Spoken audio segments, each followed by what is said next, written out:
Syekh Yusuf Abul Mahasin Tajul Khalwati Al-Makassari.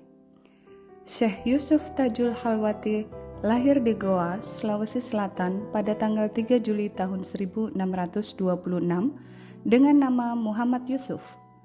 Sejak berusia 15 tahun, Muhammad Yusuf telah diberi pendidikan agama Islam oleh guru kerajaan Goa, Daeng Ri Tasamang di Cikoang. Sekembalinya dari Cikoang, Muhammad Yusuf menikah dengan putri Sultan Goa. Kemudian pada usia 18 tahun, Muhammad Yusuf pergi ke Banten dan Aceh. Tahun 1644, Muhammad Yusuf menunaikan ibadah haji dan tinggal di Mekah selama beberapa waktu. Di sana ia pun belajar dengan ulama terkemuka di Mekah dan Madinah. Selama Syekh Yusuf menghabiskan waktunya di Mekah, perusahaan Hindia Timur Belanda dan Inggris sedang berusaha menguasai wilayah Goa, Makassar. Hal ini disebabkan oleh perdagangan rempah-rempah dan emasnya yang menguntungkan. Ketika Syekh Yusuf ingin meninggalkan Mekah pada tahun 1664, Makassar telah dikuasai oleh Belanda, sehingga Syekh Yusuf tidak dapat kembali ke kampung halamannya. Syekh Yusuf pergi dan tinggal di Banten, disambut oleh Sultan Ageng Tirtayasa. Kala itu, Pangeran Haji, putra dari Sultan Ageng Tirtayasa, melakukan perlawanan terhadap ayahnya. Kemudian, Sultan Ageng Tirtayasa mengerahkan pasukannya, termasuk Syekh Yusuf pada tahun 1683 untuk mengepung Pangeran Haji.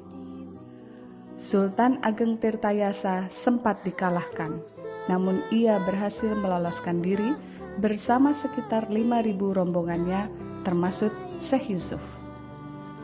Namun pada akhir tahun 1683, Sultan Ageng Tirtayasa berhasil tertangkap, sedangkan Syekh Yusuf berhasil kabur untuk kedua kalinya dan melanjutkan perlawanan. Pada tahun 1684, Syekh Yusuf diminta untuk menyerah dengan janji pengampunan oleh Belanda. Namun, Belanda justru mengingkari janjinya dan menangkap Syekh Yusuf serta dipenjara di benteng Batavia. Karena curiga Syekh Yusuf akan melarikan diri, ia kemudian dipindahkan ke Ceylon pada bulan September tahun 1684.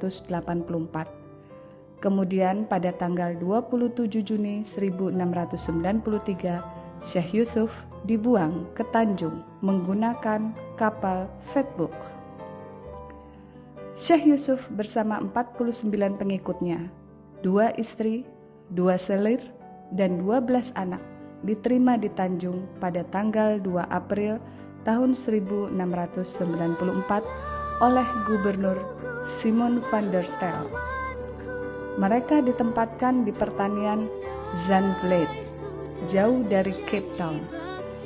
Penempatan yang jauh ini untuk meminimalisir pengaruhnya pada budak Dutch East India Company. Rencana tersebut gagal.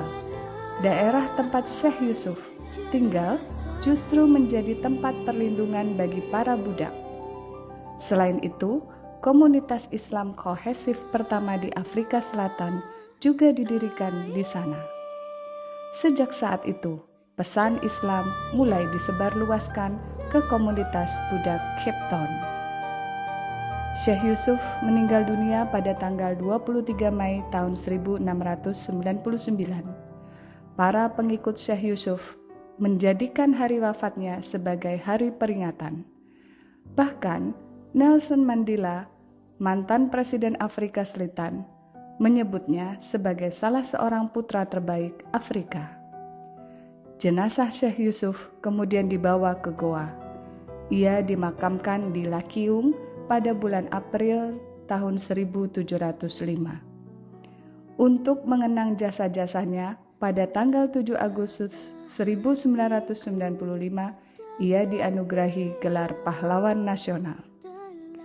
Setelah membaca riwayat Pahlawan Nasional Indonesia, Syekh Yusuf Tajul Khalwati yang terus melakukan perlawanan terhadap kolonial Belanda di Banten dan terus menyiarkan agama Islam di tempat pengasingannya di Cape Town, Afrika Selatan sampai akhir hayatnya, maka kita sebagai anak bangsa yang hidup di era kemerdekaan merasa bangga, hormat, kagum, dan berterima kasih kepada pahlawan nasional kita, Syekh Yusuf Tajul Khalwati.